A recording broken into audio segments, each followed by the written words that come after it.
Hi there and welcome to my channel. This is Trisha at Inky Planner and I am here today with a card actually. I made this card and sent it to Julie at Plan to Create and she was kind enough to actually post it on her Instagram and comment on the fact that she enjoyed receiving it. And a few people asked how it was made, so I thought I would throw this video together in a little tutorial so that you can see how it's done. It's really surprisingly simple, and I hope you enjoy it. All right, let's go ahead and get started. I have just a plain white card base. This is Neenah Solar White cardstock, 80-pound weight, but you could choose any nice white, sturdy cardstock.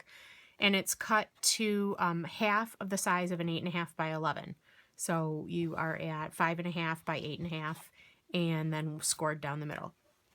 And then I have a panel of the same white cardstock, but it's cut just a bit smaller than the front of the card so that it'll sort of matte on the front of the card like that, if you can see that.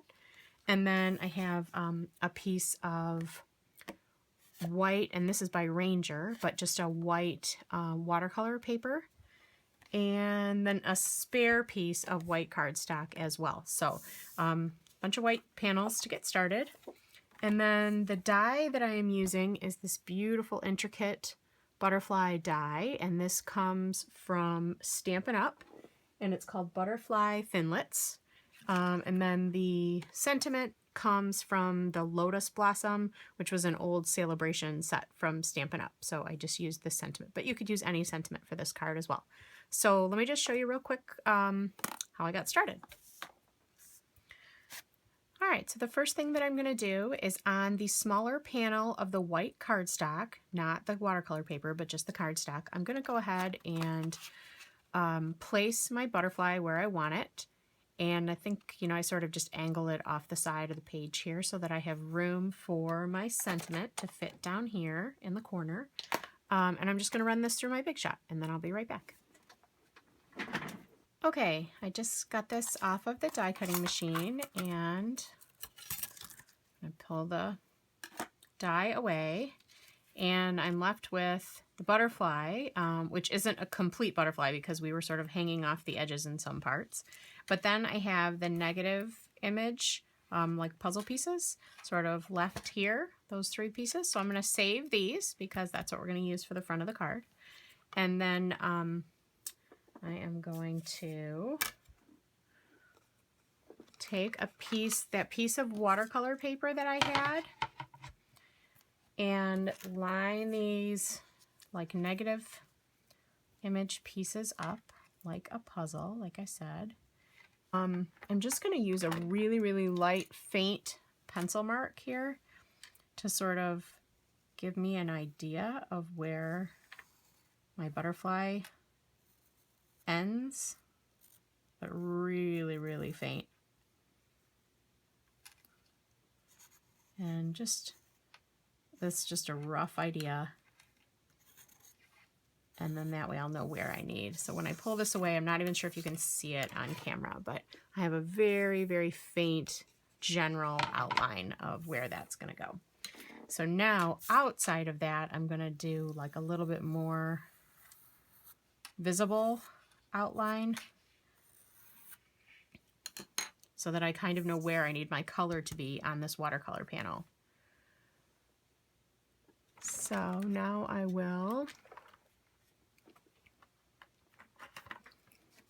going to erase my faint lines so that there's just no chance whatsoever that you'll see those once the original card is pieced back together.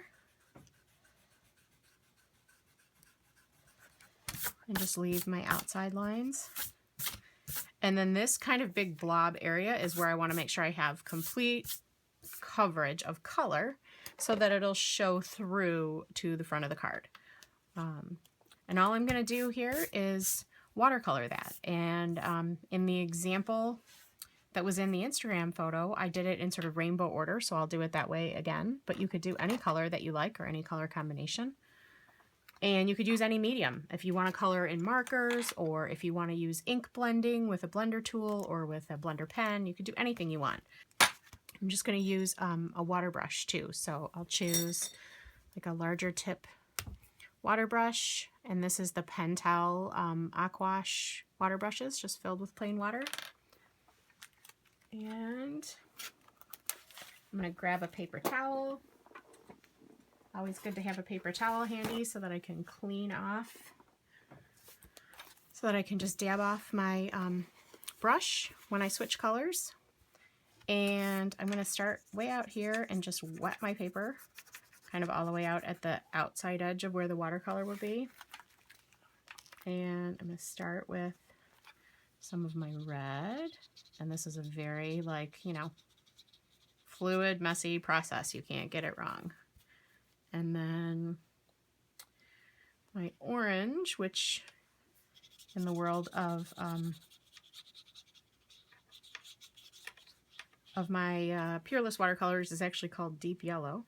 But put a little bit of that on there. And you could make this as like faint and faded as you want, or as vibrant as you want.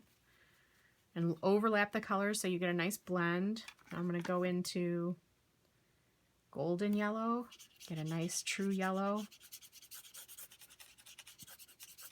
And I'm just wetting the paper, kind of squeezing to get some flow as I go. And I'll pick a green. I've got grass green. Pick up some of that. And blend that into the yellow.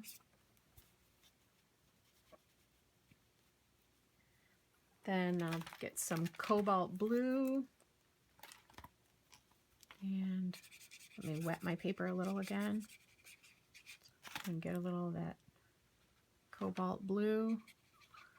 You can see it's just doing its own blending.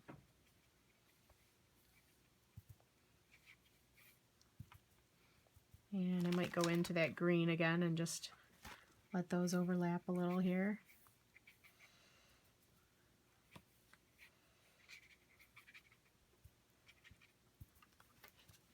And wet this edge a little. Maybe a touch of deeper blue.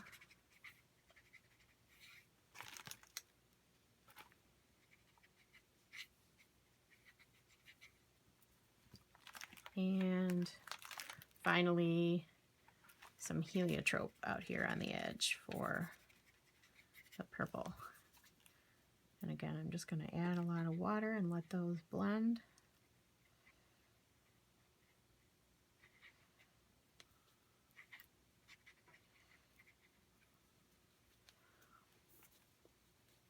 And that's it. So super messy, nothing precise here at all. I just sort of made a wash that I hope kind of blends seamlessly through the rainbow colors here. And we'll let that dry. And when that's dry, I'll come back and we can finish up. Okay, while this dries, I'm going to take that other piece. This is just the spare piece of the Neenah White cardstock. And I'm just going to cut another butterfly out of this one. Because if you remember, our original butterfly wasn't a complete shape because we were sort of dangling off the edge of our panel, so it didn't have the full wings. So I'm just going to cut one to get a complete shape. So I'm going to do that and I'll be right back. Okay, here's my die cut butterfly, and you can see that I still have a few of these little bits that didn't just release right out very easily, so I just poke those out with like a little piercing tool.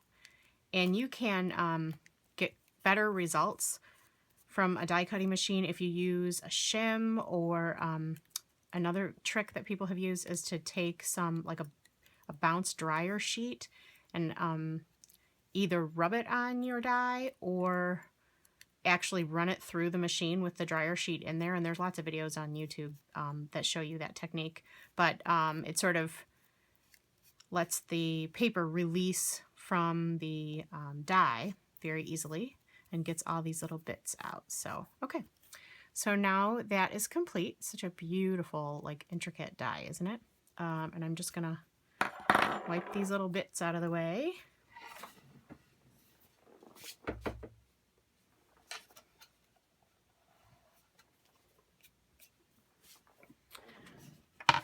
Okay, and I should have mentioned earlier that I have this taped here. The reason I do is because it helps limit the warping. You know, if anybody works with watercolor, you know, you get a paper soaking wet and it'll tend to buckle up on you a little bit. So if you tape it to a flat surface, like a little cutting board like this, or even just straight onto your work surface, it'll limit the warping and get a little bit better results. So that's just about dry. Okay, now that this is dry, I am just going to take the Post-it tape off. And then this piece was 4 1/4 by 5 1/2, but I want it to be 4 by 5 1/4. So I'm just going to trim down just a little bit. The reason I left it bigger was so that I had enough edge to tape over here.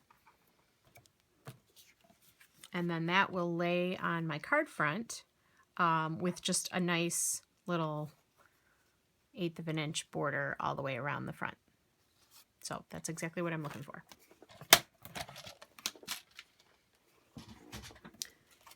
And now we get to assemble. So I'm just going to use some adhesive. I just have one of these tape runners, and I'm going to adhere this. I'm going to put lots of adhesive all the way around because with watercolor paper it's a little thicker, plus you get some of that buckling. And I'm just going to line this up and do my best to center it. And of course I don't.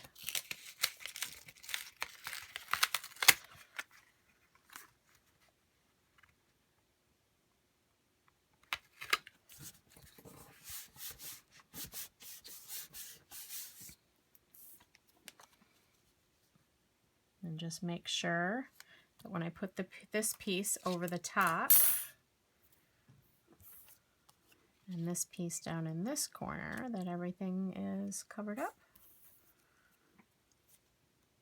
Yep, that looks great. So that's what it's going to end up looking like with the ink back there. So we're just we're letting the negative space of that die cut reveal the watercolor behind it. So perfect. And we could, even if we wanted a little bit more of this red, we could trim a little more off that side and move it over, but I think I'm happy with it.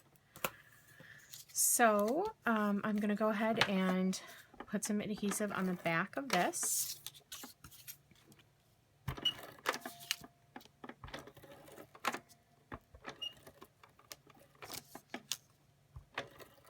And kind of do it, I'm doing it all the way around the inside edge of this butterfly.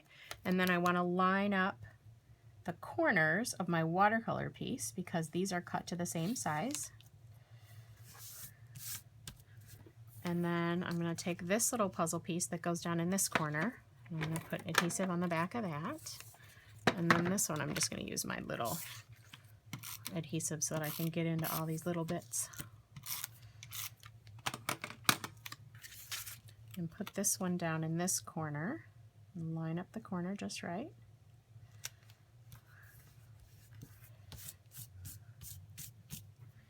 And then this piece is going to go like that, so I'm going to flip that one over and give that one a little line of adhesive. And I'm going to put this corner right there.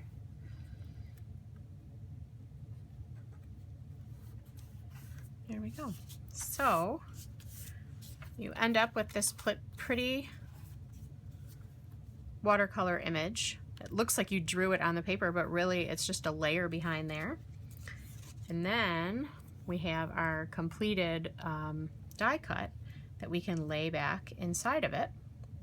But I think I'm going to do my stamping first, and then we'll be good to go. So I have that sentiment, "The kindness you show has no end," and I'm using VersaFine Onyx Black ink. And I'm just going to ink that up really good. And line that up down there. I always love a pop of black with bright colored cards. I just think there's some grounding or something that happens with that. And I just clean off my stamp with my little absorber. Get all that ink off of there. Set that off to the side, and then I like to sort of fold my butterfly wings up a little away from the body, because we're not going to adhere these down, we're just going to adhere the body down. And then that way we can adhere that body, and then the wings will sort of curl up off the card base just a tiny bit. And you can use any kind of adhesive. I think I'm just going to use this Tombow Mono, which I peeled the label off, but this Tombow Mono adhesive. And I am just putting this down the body of the butterfly because this is nice and strong. And then lay this in just like a puzzle piece, and it all fits so perfectly.